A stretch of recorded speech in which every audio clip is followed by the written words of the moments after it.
I'm Amber Wilson, 34, and my son Logan has cerebral palsy. For years, my sister-in-law Stephanie has made subtle digs about his disability, but I never imagined she'd deliberately put him in danger. When she invited him for a fun day out with his cousins, I hesitated but wanted to believe she was trying to connect with him. Instead, her idea of fun sent my 12-year-old to the hospital.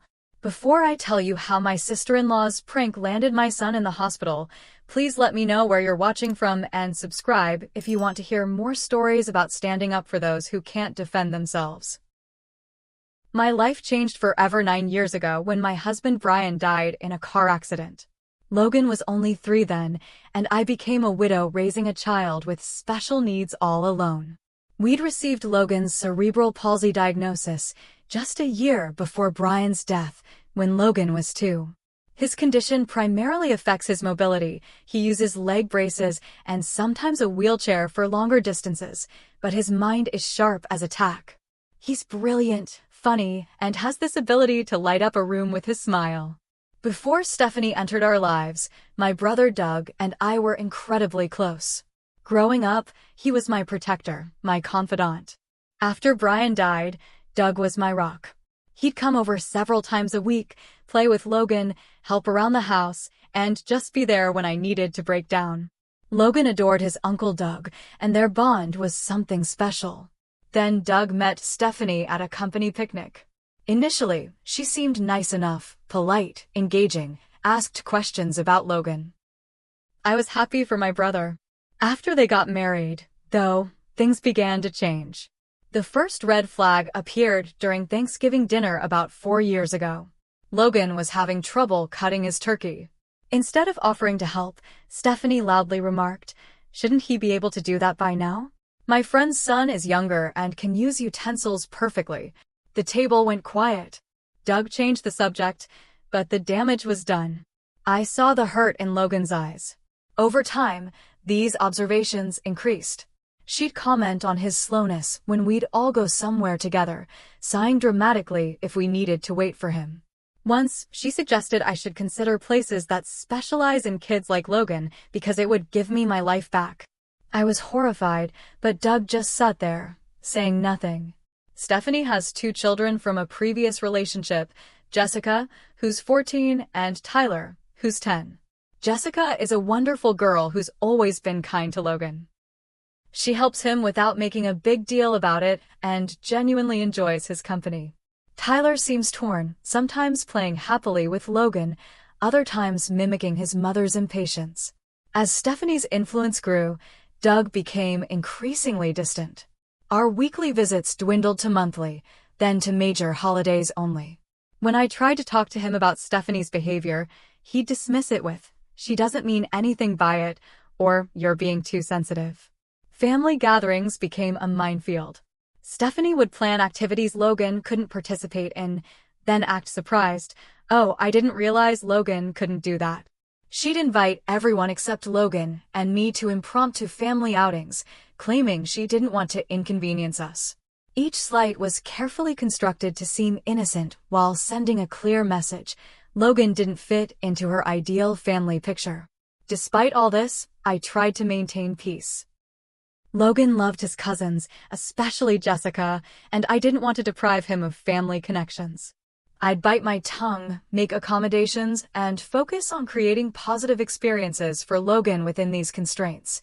So when Stephanie called last month with an invitation for Logan to join her and the kids for a fun day out at Adventure Kingdom, the new amusement park, I was skeptical. It seemed out of character for her to want to spend time with Logan. "It'll be good for him to get out with his cousins," she said. "Jessica's been asking to take him." Part of me wanted to decline immediately. Another part, the part that always hoped for better, wondered if this was an olive branch, a genuine attempt to improve our relationship. "I don't know, Stephanie," I said. "Adventure Kingdom is pretty intense for Logan. There are a lot of things he can't do there." "We'll stick to the tamer rides," she promised. Besides, he shouldn't miss out just because of his condition. That would be discrimination, wouldn't it?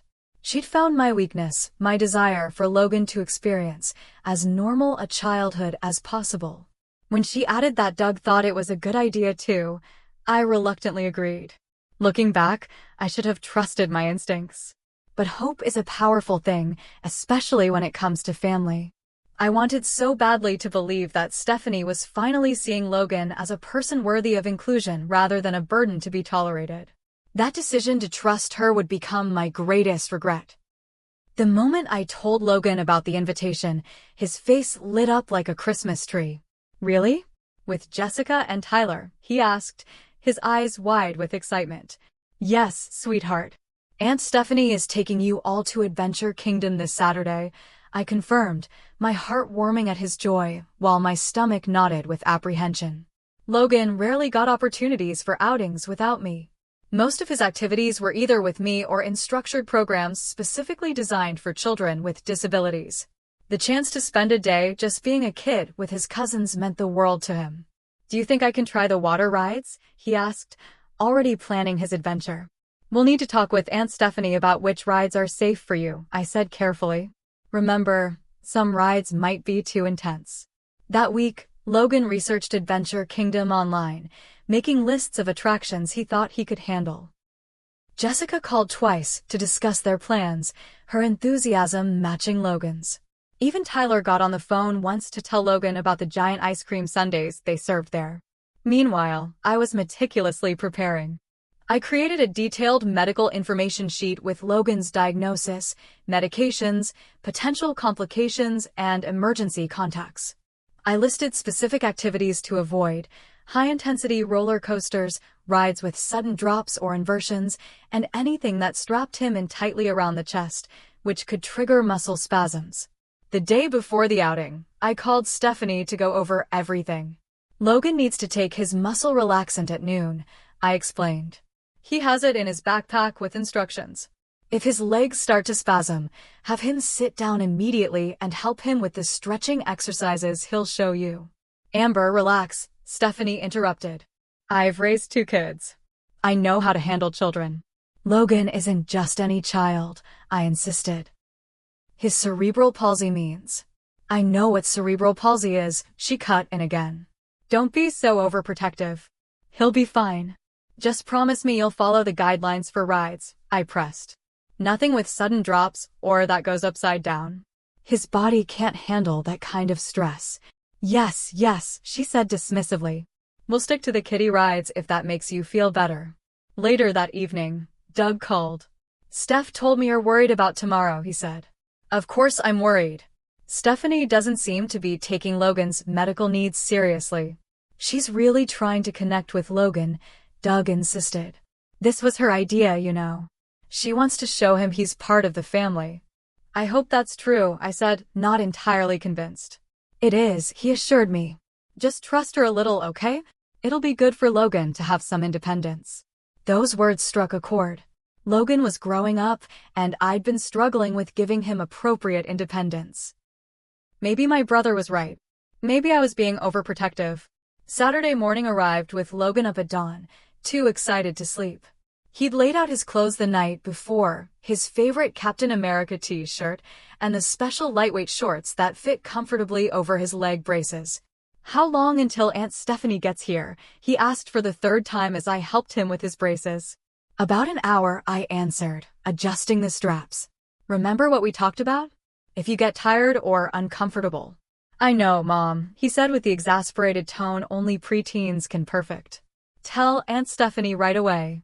And take my medicine at noon. I smiled, tucking a strand of hair behind his ear.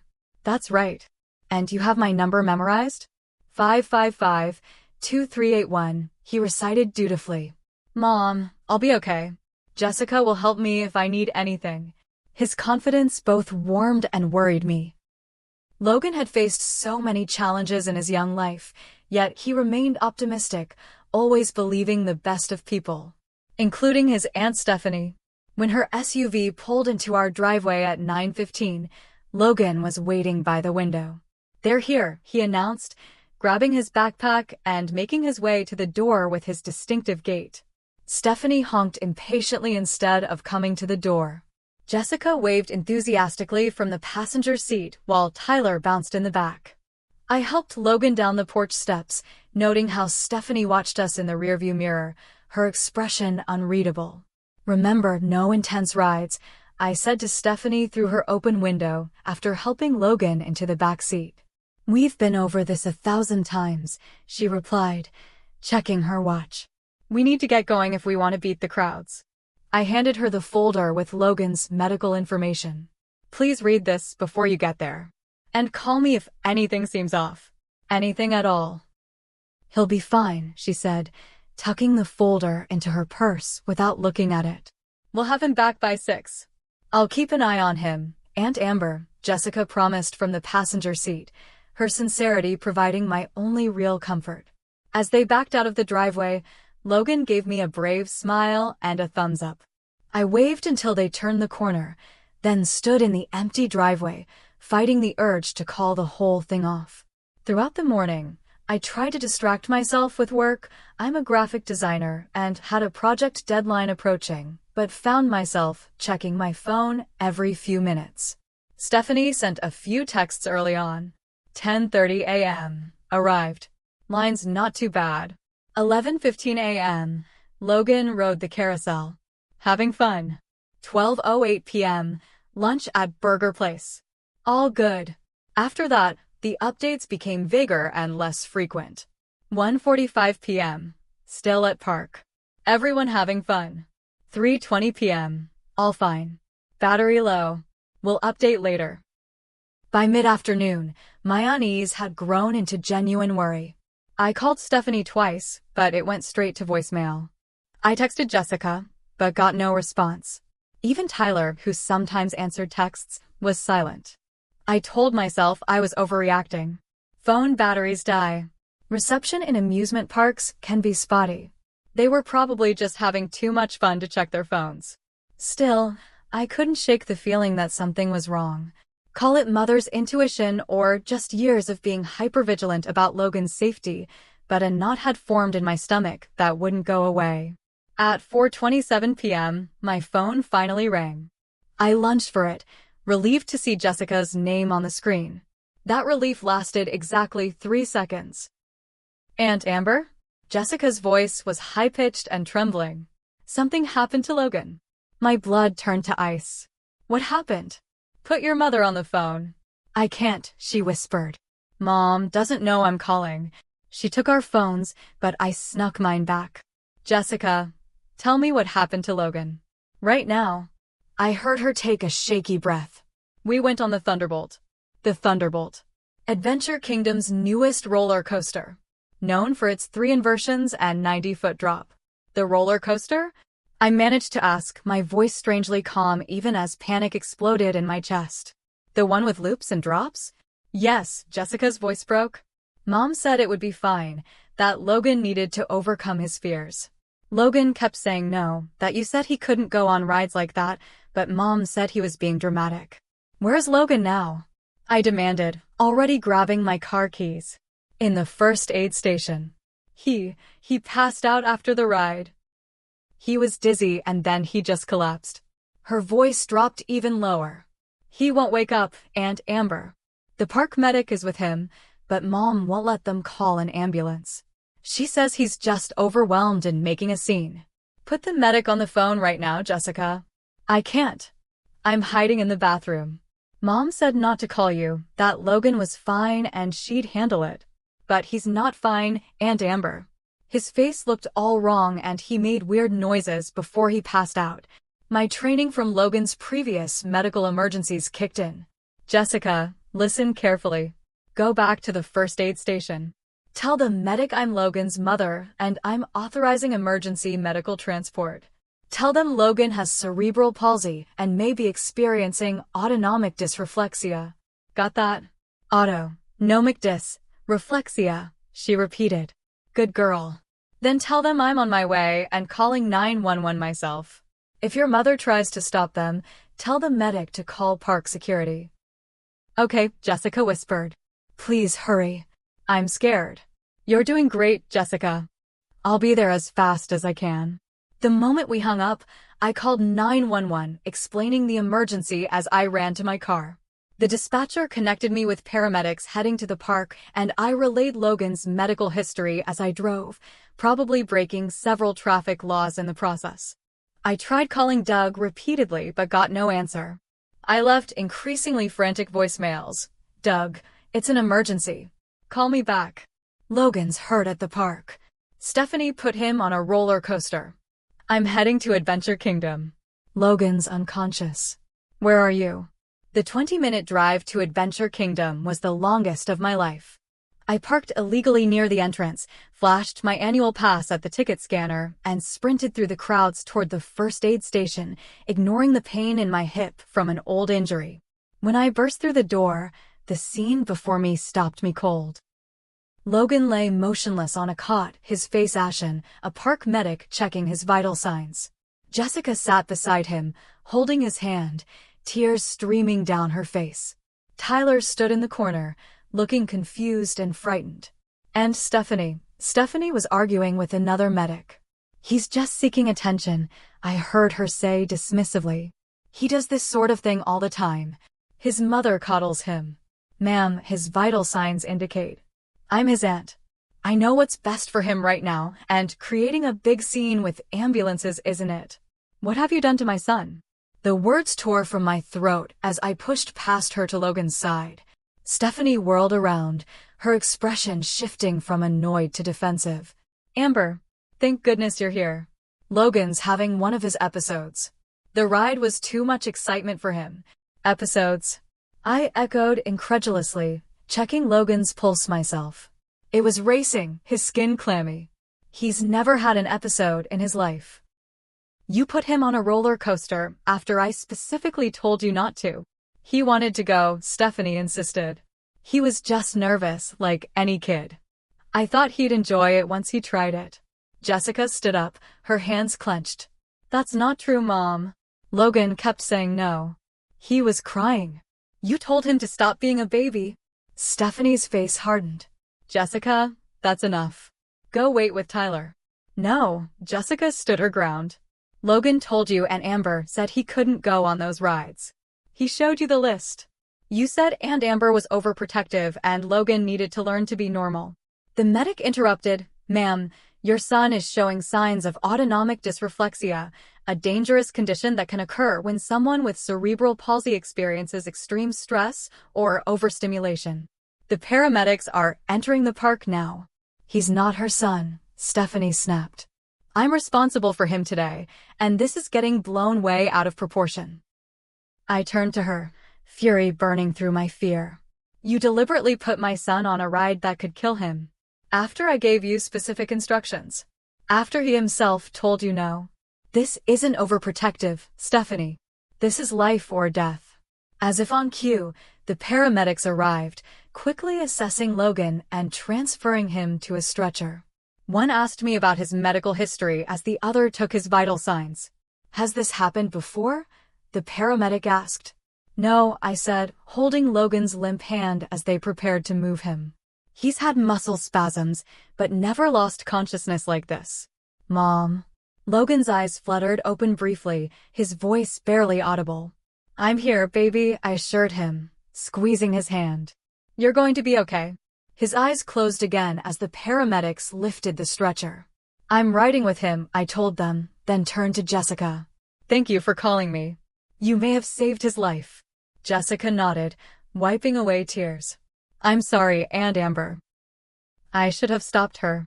This isn't your fault, I said firmly, then looked at Stephanie. It's hers, and she's going to be held accountable. As the paramedics wheeled Logan out, I heard Stephanie's stunned voice behind me. You can't blame me for this. It was just supposed to be fun. How was I supposed to know he'd react like that? I didn't bother responding. My focus was entirely on Logan as we made our way through the park, curious onlookers stepping aside for the emergency crew. In the ambulance, I held Logan's hand while the paramedics worked, attaching monitors and starting in 4. When one asked about the incident, I explained what had happened as calmly as I could. His aunt took him on the Thunderbolt roller coaster, despite explicit instructions not to. He has cerebral palsy and can't handle that kind of physical stress. The paramedic exchanged a look with his partner. Ma'am, we're required to report suspected child endangerment.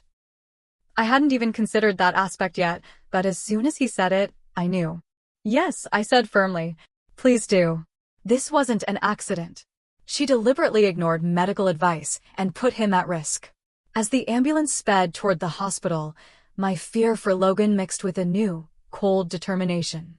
Stephanie had crossed a line today that couldn't be uncrossed. And she was about to learn there were consequences for treating my son like a prop in her twisted idea of family inclusion. The hospital emergency room was a blur of activity as doctors and nurses swarmed around Logan. I answered questions on autopilot, medical history, medications, allergies, while keeping my eyes fixed on my son's pale face. We're seeing signs of autonomic dysreflexia, the ER doctor confirmed after their initial assessment. It's a potentially dangerous condition where the autonomic nervous system overreacts to a painful or stressful stimulus.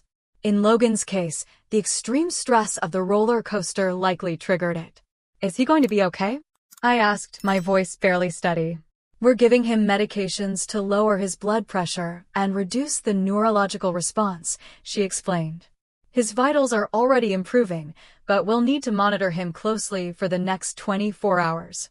As they stabilized Logan, a hospital social worker approached with 2 police officers. They introduced themselves and explained they needed to take statements about the incident. The paramedics reported this as a possible child endangerment situation. Officer Garrett, a middle-aged woman with kind eyes and a no-nonsense demeanor, explained. Can you tell us what happened? I recounted everything, the explicit instructions I'd given Stephanie, the list of prohibited activities, Logan's own refusal to go on the ride, and Stephanie's dismissal of his medical needs. I have the medical information sheet I gave her, I said, showing them a copy on my phone. It clearly states no high-intensity rides, especially ones with drops or inversions. Officer Garrett took notes while her partner, Officer Thomas, asked clarifying questions. And you believe your sister-in-law deliberately disregarded these instructions? He asked. Absolutely, I said without hesitation. This wasn't a misunderstanding. Logan and Jessica both say he protested and showed Stephanie the list. She called him dramatic and forced him to go anyway. As we were talking, commotion erupted in the hallway. Stephanie had arrived with Tyler, and Jessica was trailing behind them, looking miserable. I need to see my nephew, Stephanie demanded at the nurse's station. I'm family. When she spotted me with the police officers, she faltered for a moment, then put on a concerned expression. Amber, how is he? The park medic was overreacting, right? Mrs. Wilson, Officer Garrett interrupted, we'd like to speak with you about the incident at Adventure Kingdom. Stephanie's eyes widened as she registered the police presence. Police? That's ridiculous. It was just a ride at an amusement park. A ride that could have killed my son, I said, my voice shaking with rage. A ride I explicitly told you he couldn't go on. You're pressing charges? Stephanie looked genuinely shocked. Over a misunderstanding? It was just a prank, Amber. I thought he'd enjoy it once he tried it. A prank? I repeated incredulously. Logan is unconscious. The doctors say he could have died. Jessica stepped forward, visibly trembling but determined. Mom, you knew Aunt Amber said no roller coasters. Logan showed you the paper. He was crying and begging not to go. Stephanie rounded on her daughter. Jessica, be quiet. You don't understand adult situations. Mrs. Wilson, Officer Thomas interjected, we need your statement about what happened. Please come with us.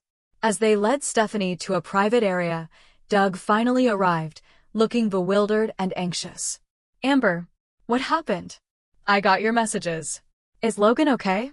No thanks to your wife, I said coldly. She forced Logan onto the Thunderbolt roller coaster.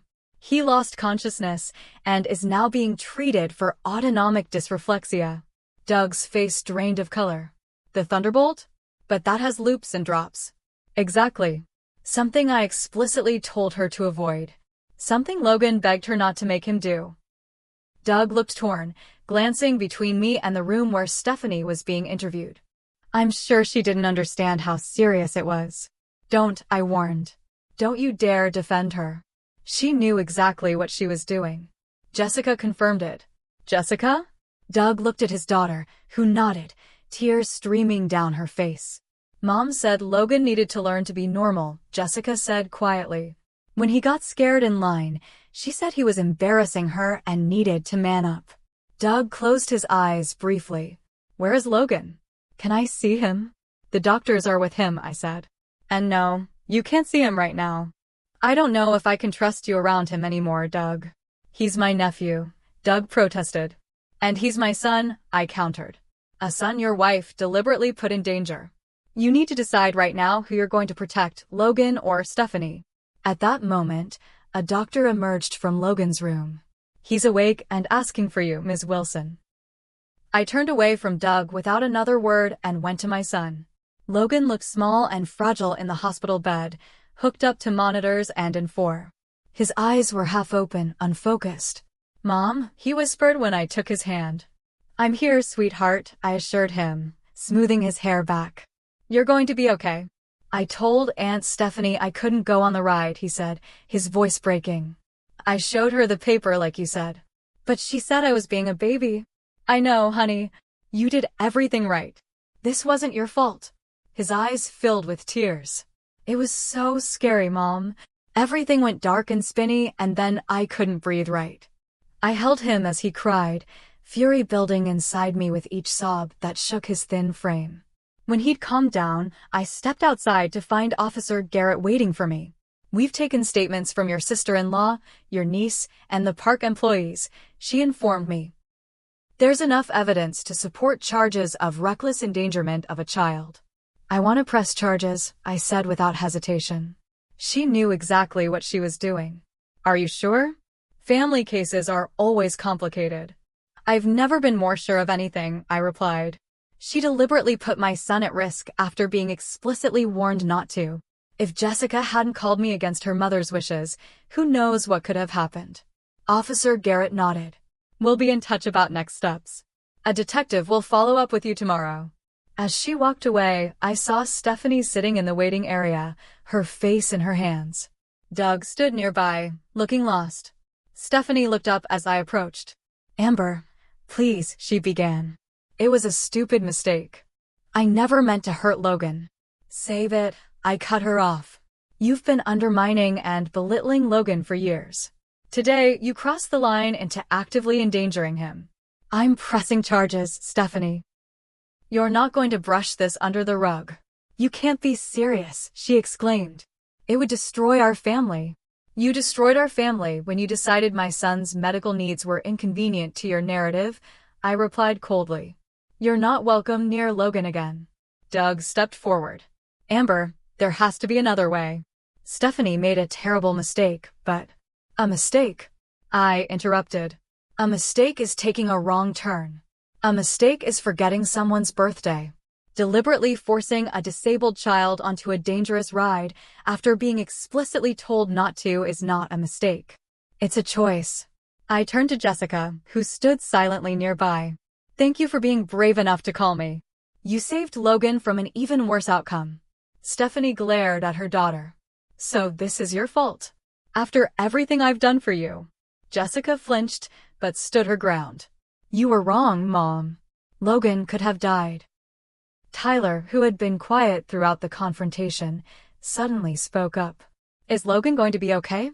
The innocent concern in his voice momentarily softened my anger. Yes, Tyler. The doctors are taking good care of him. Can I see him? He asked uncertainly.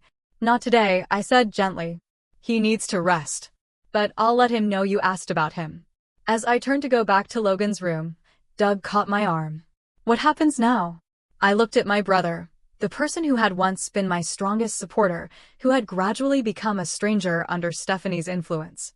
Now you make a choice, I told him. Because I've made mine.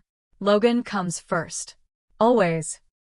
Logan was admitted for overnight observation, his room quiet except for the steady beep of monitors. I sat beside his bed, working remotely on my laptop during the brief periods he slept. During his waking hours, we played gentle card games and watched his favorite superhero movies on the room's small TV. Mom, he asked during a quiet moment, is Aunt Stephanie going to jail? The question caught me off guard. I don't know, sweetheart. The police are investigating what happened. I don't want her to go to jail, he said softly. I just don't want to go on any more rides with her. His innate kindness, even after what he'd been through, made my heart ache. You won't have to, I promised. You won't have to see Aunt Stephanie for a long time. What about Uncle Doug? And Jessica and Tyler? I chose my words carefully. Uncle Doug needs to make some decisions. Jessica and Tyler aren't at fault for what their mother did. We'll figure it out. Shortly after this conversation, a light knock at the door announced the arrival of my parents. They had driven 3 hours after receiving my call about the incident. "Oh, my sweet boy," my mother gasped, rushing to Logan's bedside. My father followed, his normally jovial face set in grim lines. "I'm okay, Grandma," Logan assured her, submitting to her gentle hugs and kisses. My father pulled me into the hallway. "What exactly happened?" "Your message was garbled." I explained the situation, watching his face darken with each detail. "Where is Doug now?" he demanded when I finished. "I don't know. Probably with Stephanie." "And Stephanie?" "The last I heard, she was released pending further investigation." My father ran a hand over his face. "I always thought she was cold, but this is criminal." "The police seem to think so too." "Good," he said firmly. "Some lines can't be uncrossed, Amber. This is one of them." My phone buzzed with a text from Jessica. "Can I visit Logan?" "Just me." After checking with Logan, who brightened at the prospect of seeing his cousin, I agreed. 20 minutes later, a hospital volunteer escorted Jessica to Logan's room. Jessica looked like she hadn't slept, her eyes red-rimmed, her usual confident posture diminished. She hesitated at the doorway until Logan called her name. "Hey, Dork," she said with forced lightness, using their familiar nickname for each other. "You scared me yesterday." "Sorry," Logan replied with a small smile. "Not my idea." Jessica perched on the edge of his bed, carefully avoiding the foreline. "I brought you something." She pulled a small Captain America action figure from her pocket. "From my collection. Thought he could stand guard while you sleep." Logan accepted the figure with reverence. "Thanks, Jess." While Logan showed his grandparents the action figure's features, Jessica pulled me aside. "Dad and Mom are fighting nonstop," she whispered. "Dad stayed at a hotel last night. He's really mad at Mom." "I'm sorry you're caught in the middle of this," I told her. She shook her head. "Don't be sorry. What Mom did was wrong. Really wrong. I should have stopped her somehow." "Jessica, you're 14. It wasn't your responsibility to stop your mother. You did the right thing by calling me." "Mom took my phone away for that," she admitted. "Dad gave it back this morning and said I was brave." This small sign that my brother might be finding his backbone gave me a flicker of hope. Throughout the day, hospital staff came and went, checking Logan's vitals and adjusting his medications. The neurologist explained that while Logan's immediate symptoms were improving, we needed to watch for potential aftereffects. The extreme stress on his system could trigger increased muscle tone or spasms in the coming weeks, she warned. He'll need follow-up appointments and possibly adjustments to his physical therapy regimen. Late that afternoon, Doug arrived alone, looking haggard. My father intercepted him in the hallway, their hushed but intense conversation visible through the room's small window. Eventually, my father nodded and let Doug enter. "Hey, champ," Doug said to Logan, his voice overly bright. "How are you feeling?" "Better," Logan replied cautiously. "The doctor says I can go home tomorrow if my blood pressure stays normal." "That's great news," Doug said, then looked at me. "Could we talk?" "Just for a minute." In the hallway, Doug seemed to deflate. "Amber, I don't know what to say. I'm so sorry about what happened." "Sorry doesn't cut it, Doug. Your wife could have killed my son." "I know," he said, running a hand through his disheveled hair. "I've been blind for too long. The things Jessica told me, the way Stephanie's been treating Logan. I had no idea it was that bad." "Because you chose not to see it," I pointed out. "I tried to tell you." "You're right," he admitted. "I didn't want to believe my wife could be that cruel. But after yesterday, after seeing the park security footage." "Security footage?" Doug nodded grimly. "The police obtained it this morning. It shows everything: Logan crying and trying to get away, Stephanie physically pulling him onto the ride attendant questioning if Logan should be on it, Stephanie insisting he was fine. He broke off, voice cracking. I can't defend her anymore, Amber. I just can't. So what now? I asked. I've asked Stephanie to move out for now. I need space to think about what's best for the kids. It was more than I'd expected from my conflict-avoidant brother. That's a start, I acknowledged. Can I see Logan? Really see him. Not just pretend everything's normal. I studied my brother's face, seeing genuine remorse. Briefly, he's still processing all this. When we returned to the room, my parents were helping Logan with his dinner tray. They acknowledged Doug with cool nods. Logan looked up warily as his uncle approached. Hi, Uncle Doug. Doug sat carefully on the edge of the bed. Logan, I need to tell you something important. What your Aunt Stephanie did was wrong. Very wrong. And I'm sorry I wasn't there to protect you. Logan fidgeted with his fork. It's okay. No, it's not okay, Doug insisted gently. Adults are supposed to keep kids safe, especially family. We let you down. I let you down. And I promise I'm going to do better. Logan seemed to consider this, then asked the question that had clearly been bothering him. Are you mad at me for getting Aunt Stephanie in trouble? Doug's face crumpled. Oh, buddy, no. Not at all. Aunt Stephanie got herself in trouble by making dangerous choices. None of this is your fault. For the first time since the incident, Logan's shoulders relaxed slightly. That evening, after Doug left and my parents went to their hotel, Jessica texted again. Mom's posting stuff online about Logan. I immediately checked Stephanie's social media accounts and felt sick. She had posted a long, self-pitying rant about being persecuted for trying to give a disabled child a normal experience, and how some people would rather keep their children in bubble wrap than let them live. The post included past photos of Logan, using him as a prop in her narrative of martyrdom. I took screenshots for the police, then blocked her on all platforms.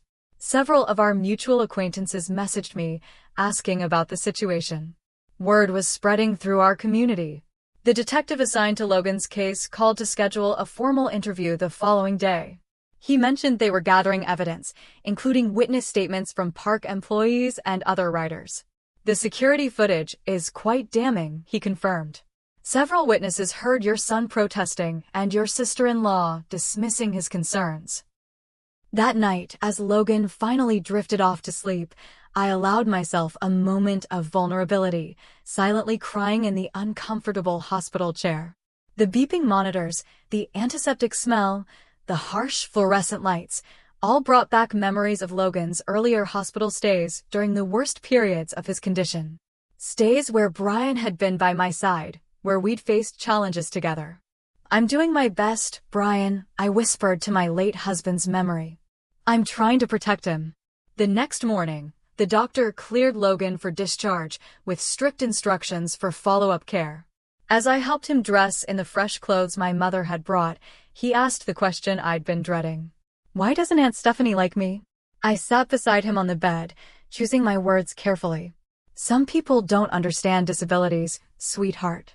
They think different means less, which isn't true at all. Your Aunt Stephanie's feelings say everything about her and nothing about you. But she's family, he persisted, his brow furrowed.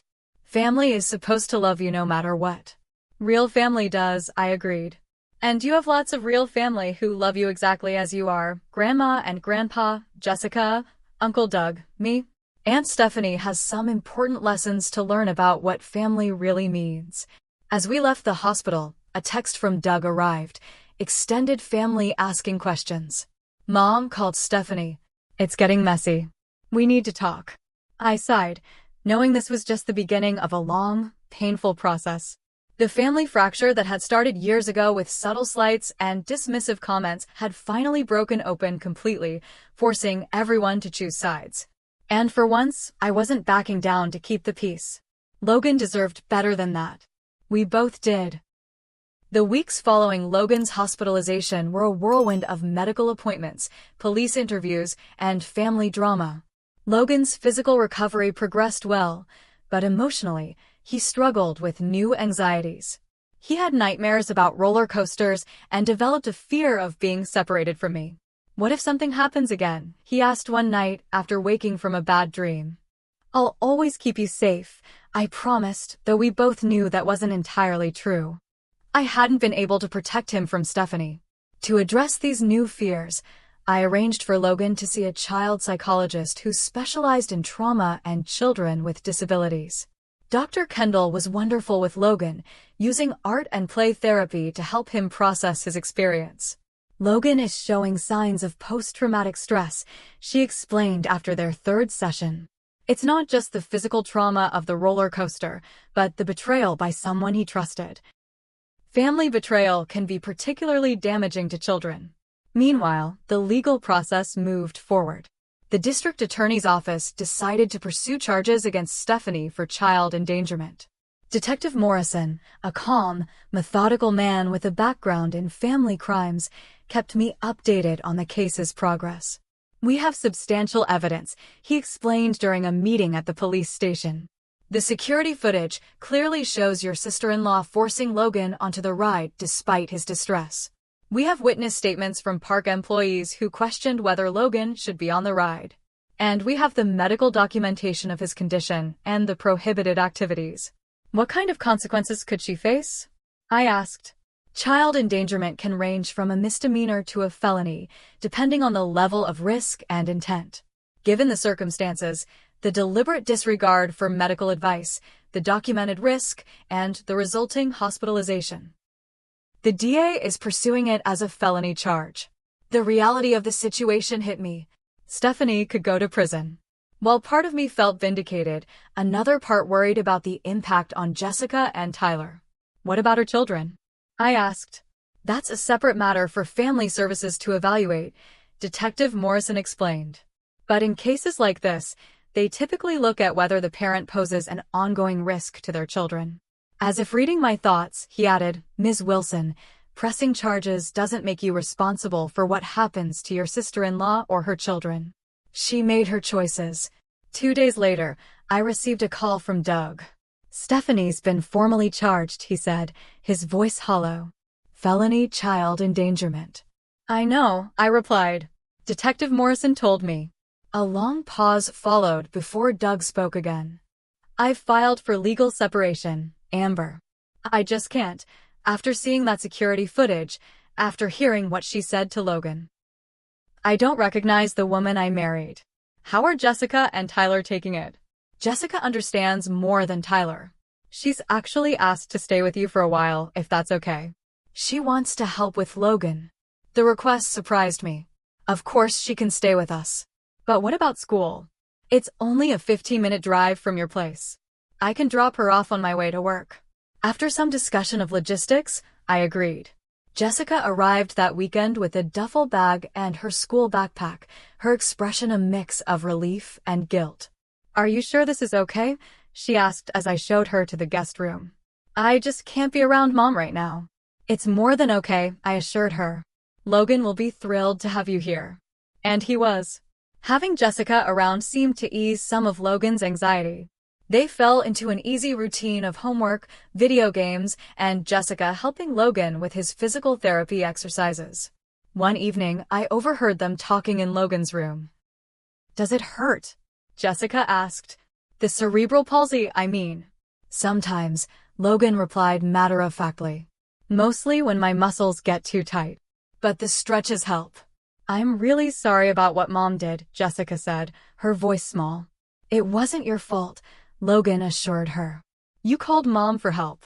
You're like my superhero sidekick. Their resilience in the face of adult mistakes brought tears to my eyes.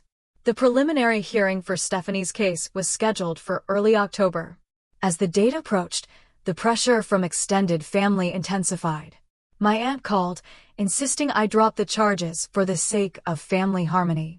My cousins sent long texts about forgiveness and second chances. Even my mother, while supportive of my decision, gently asked if there was any other way to resolve this. I'm not doing this out of revenge, I explained repeatedly. This is about accountability and protecting Logan. The morning of the hearing, I dressed carefully in a conservative blue dress and low heels.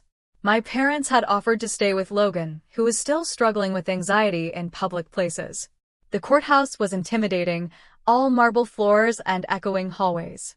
Doug was already there, sitting stiffly on a bench outside the courtroom. He stood when he saw me. "She's inside with her lawyer," he said by way of greeting. "They're trying to get a plea deal."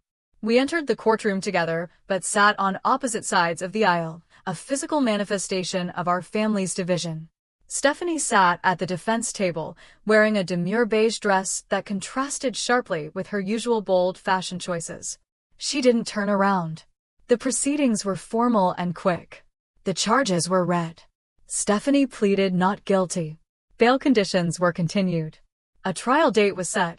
As we filed out of the courtroom, Stephanie finally approached me, her lawyer hovering nervously beside her.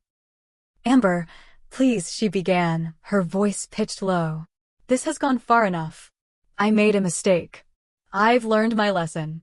Think about what this is doing to the family." "I am thinking about family," I replied steadily. "I'm thinking about my son, who trusted his aunt and was betrayed in the most dangerous way possible. It was a roller coaster, not a murder attempt," she hissed, her carefully constructed remorse slipping. "You're blowing this completely out of proportion." "Your Honor," her lawyer interjected quickly, leading her away. "We should go." Outside the courthouse, reporters from the local news waited. Child endangerment cases didn't usually attract media attention, but the dramatic circumstances, the amusement park setting, the disabled child, the family betrayal, had caught their interest. I declined to comment, hurrying to my car, but not before hearing Stephanie's lawyer give a statement about a family misunderstanding blown out of proportion and a loving aunt who made a regrettable error in judgment. The story ran on the evening news and spread quickly through our community.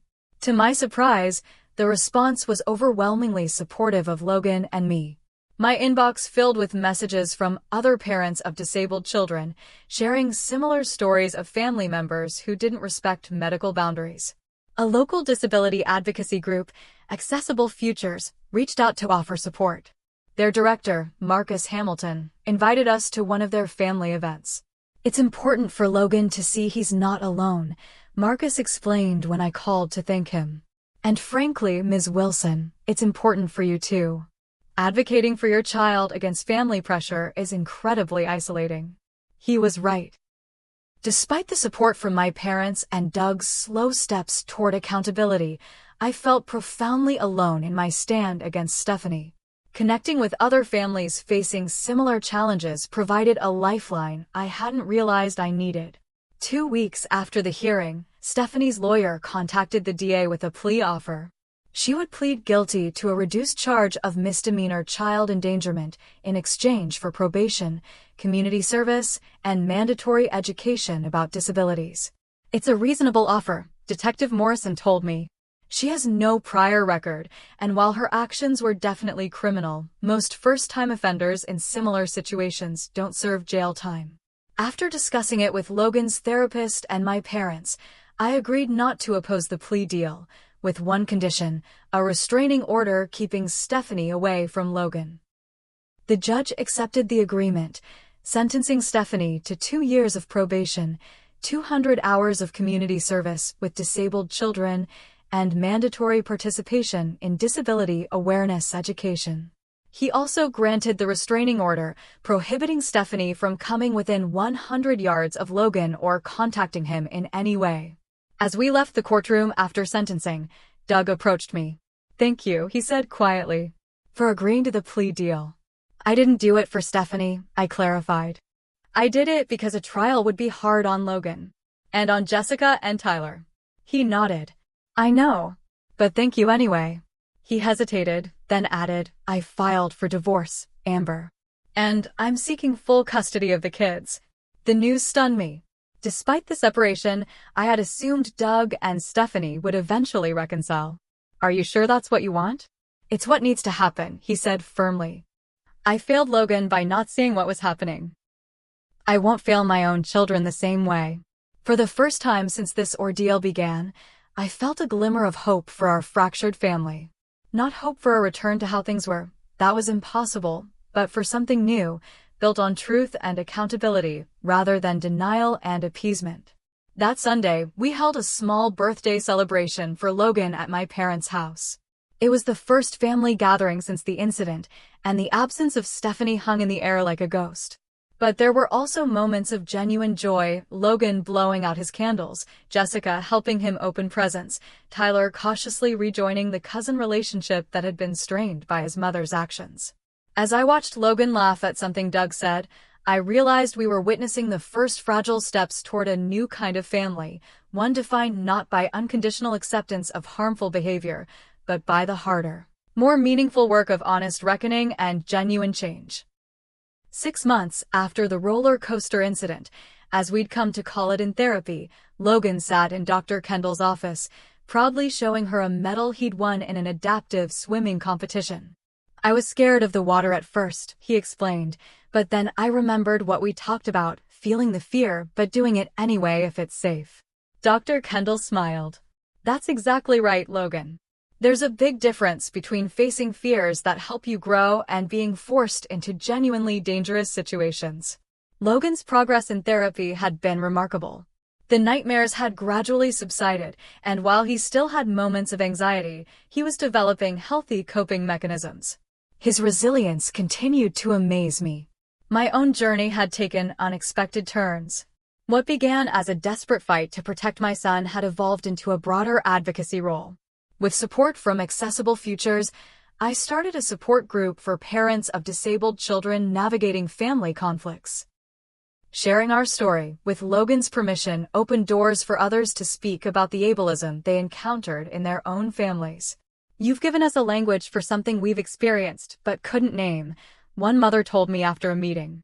The way family members undermine us, question our parenting, ignore medical advice, it's not just annoying. It's dangerous. Doug had followed through on his divorce filing and, after a tense legal battle, gained primary custody of Jessica and Tyler. Stephanie had visitation rights, but was required to complete her disability education program first. She moved to a neighboring town, supposedly for a fresh start, though local gossip suggested she'd been increasingly ostracized after the case became public. Jessica continued to spend significant time at our house, often bringing Tyler for weekend visits. The cousins rebuilt their relationship, with Tyler gradually understanding more about Logan's condition and how to be a supportive cousin. Do you think Mom will ever change? Jessica asked me one evening as we prepared dinner. Really change, I mean.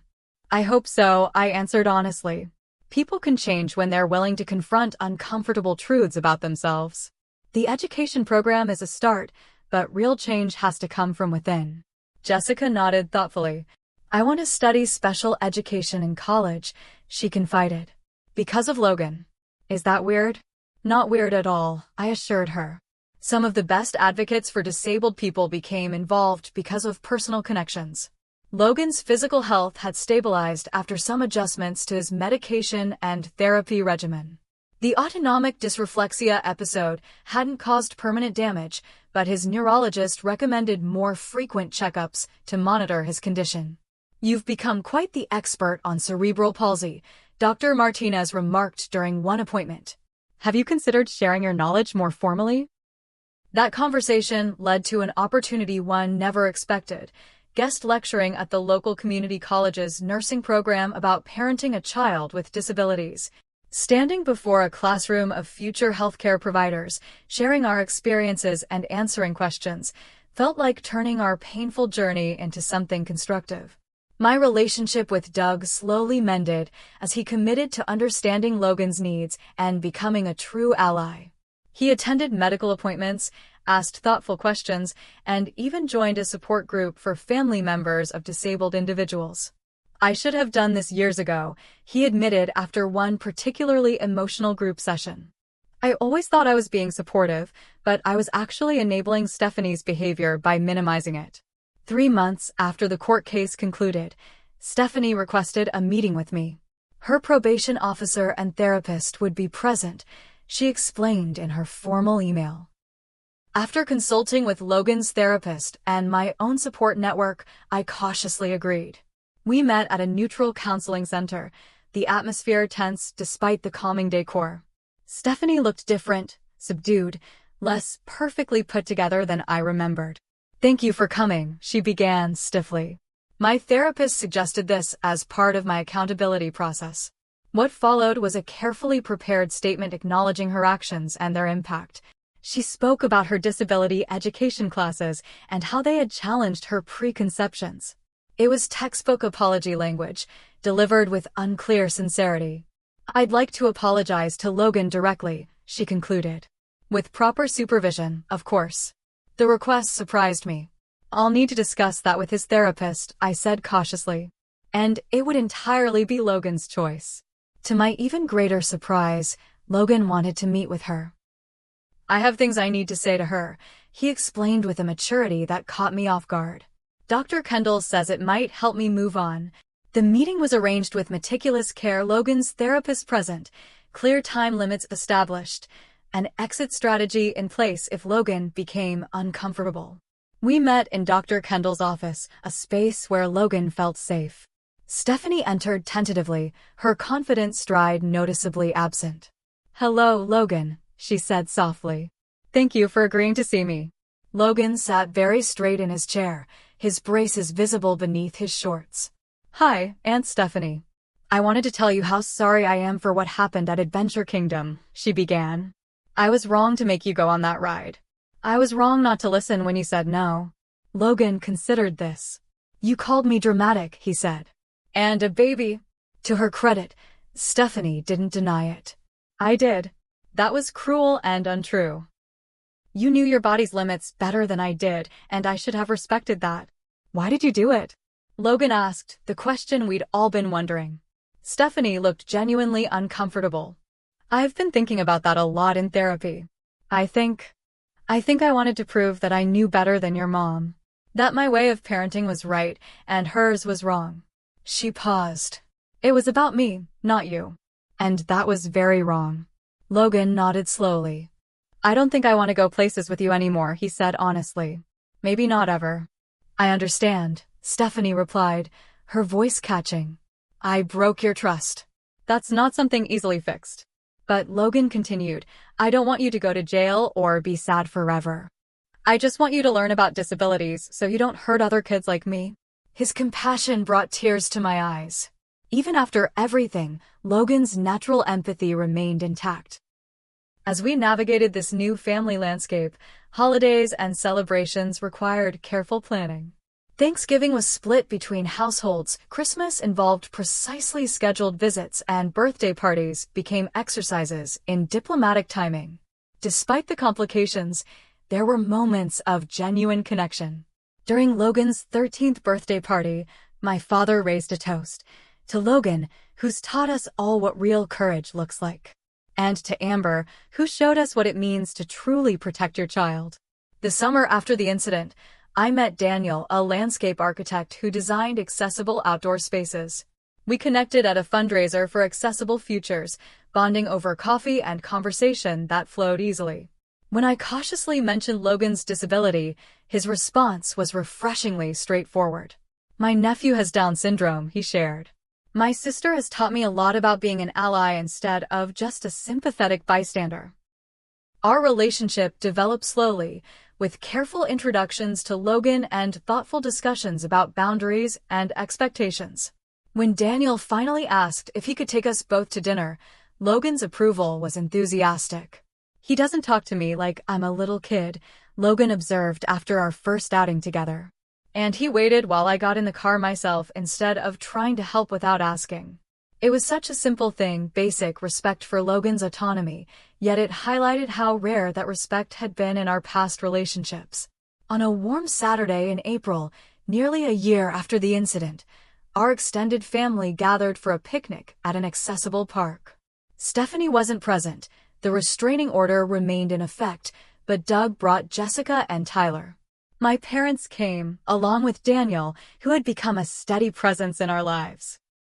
As the adults prepared food and the children played an adapted version of Frisbee that accommodated Logan's mobility, I found myself reflecting on how much had changed. The family we had now wasn't the one I'd imagined. It was smaller in some ways, the ties reconfigured by painful truths and necessary boundaries. But it was also stronger where it mattered most, in honesty, in respect, in genuine acceptance of Logan exactly as he was. "Penny for your thoughts," my mother said, sitting beside me on the accessible bench. "I was just thinking about family," I replied. "How it's not always what we expect." She followed my gaze to where Logan was laughing with Jessica, his movements different, but his joy identical to that of any other 13-year-old. "The strongest families aren't the ones that never have conflict," she observed. "They're the ones that face hard truths and grow from them." That evening, as Logan and I drove home, he asked a question that had clearly been on his mind. "Mom, do you think we'll ever forgive Aunt Stephanie?" Like, completely. I considered my answer carefully. Forgiveness is complicated, Logan. It doesn't mean forgetting what happened or removing necessary boundaries. It might mean finding peace with the past without letting it control our future. He nodded thoughtfully. "I think I'm not ready yet, but maybe someday." "Is that okay?" "That's more than okay," I assured him. "You get to decide your own journey with this. There's no right timeline for healing." As we pulled into our driveway, Logan said, "I'm glad you called the police that day.